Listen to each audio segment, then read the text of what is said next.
हे राम, औरों को तो प्रतीक्षा पत्थर बना देती है, मैं तो पत्थर बनकर भी तुम्हारी प्रतीक्षा कर रही हूँ। औरों के नेत्र तो किसी की राह तकते तकते पथरा जाते हैं, परंतु मैं तो न जाने कब से तुम्हारी प्रतीक्षा कर रही हूँ।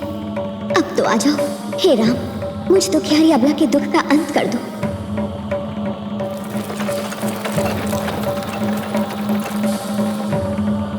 धन्य है वायु का ये झोंका जो मुझ तक तुम्हारे कमल चरणों की धूल की सुगंध लाया है।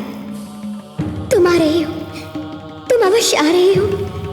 मुझ दुखियारी के दिन फिरने वाले तुम मेरे कल्याण के लिए मेरे समीप आ रहे हो। हे राम, हे राम। रथ रोको सारथी।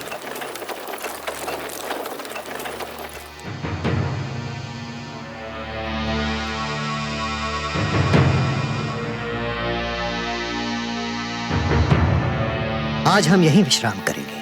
गुरुदेव, इस उजड़े आश्रम में क्या यह स्थान विश्राम के लिए उचित रहेगा? यह सबसे उत्तम स्थान है शिष्य। हम यहां नहीं आए, यह उजड़ा हुआ आश्रम स्वयं हमें यहां खींच लाया है। हे राम, हे राम, हे राम, हे राम, हे राम, हे राम, हे राम, हे राम, हे राम। ये मुझे कौन पुकार रहा है गुरुदेव? तुम्हें यह पुकार रही है शिष्य।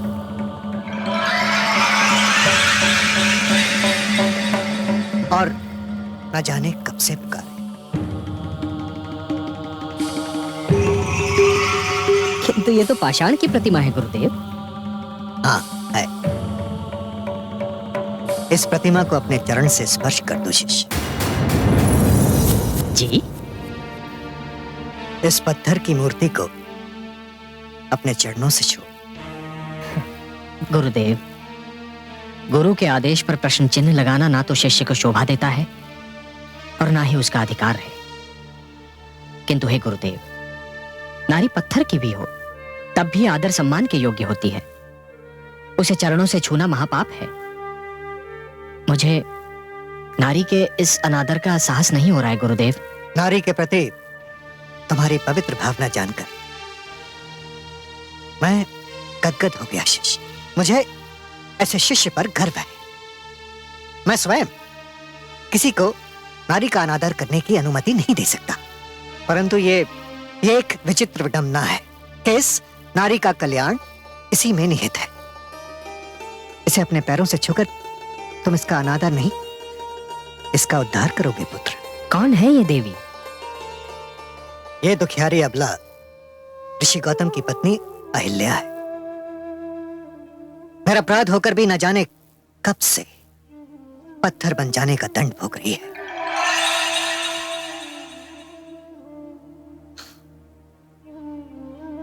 बहुत दुखद है इसकी कथा।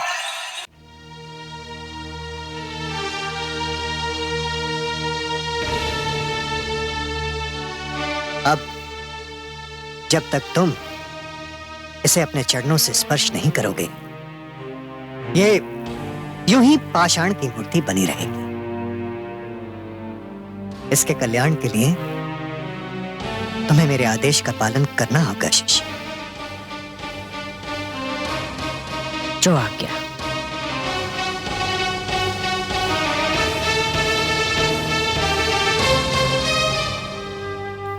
देवी, मेरे लिए नारी हर रूप में माता समान है। मैं आपको अपने चरणों से स्पर्श करने की धृष्टता करने जा रहा हूं, क्षमा कीजिएगा।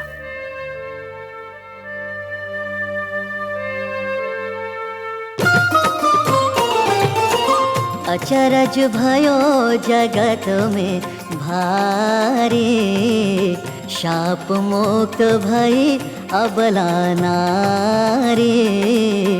पावन चरण राम को लागा, ऋषि पत्नी पाहन तन त्यागा।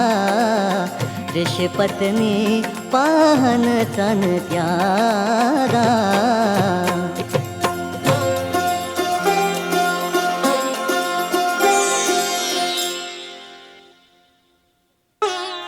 दुखी जनों का दुख मिटाने वाले राम, हे संकट के मारों का संकट मिटाने वाले राम, हे दुखियारों को तारने वाले राम, हे पापियों का उद्धार करने वाले राम, इस अबला को शाप से मुक्ति दिलाकर आपने जो इस पर उपकार किया है उसके लिए आपको कोटि कोटि धन्यवाद।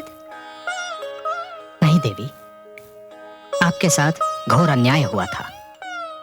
मुझे अपार हर्ष है कि अब आपको न्याय मिल गया है। मुझे आशा ही नहीं, विश्वास भी है कि अब तक महर्षि गौतम को भी अपनी भूल का आभास हो चुका होगा, किंतु वो भी विवश थे देवी, क्योंकि नभ से टूटा हुआ तारा, धनुष से निकला हुआ बाण एवं मुख से निकला हुआ शाप लौटाया नहीं जा सकता, केवल उसका दंड भोगा जा सकता है। पश्चाताप की अग्नि में जलना भी तो दंड ही है देवी। महर्षि अब तक उस अग्नि में जल चुके होंगे। गुरुवर, यदि इस उजाड़ स्थान पर मुझे लाने का यही उद्देश्य था तो वो पूरा हुआ। अब हमें यहां से प्रस्थान करना चाहिए। ऋषि श्रेष्ठ,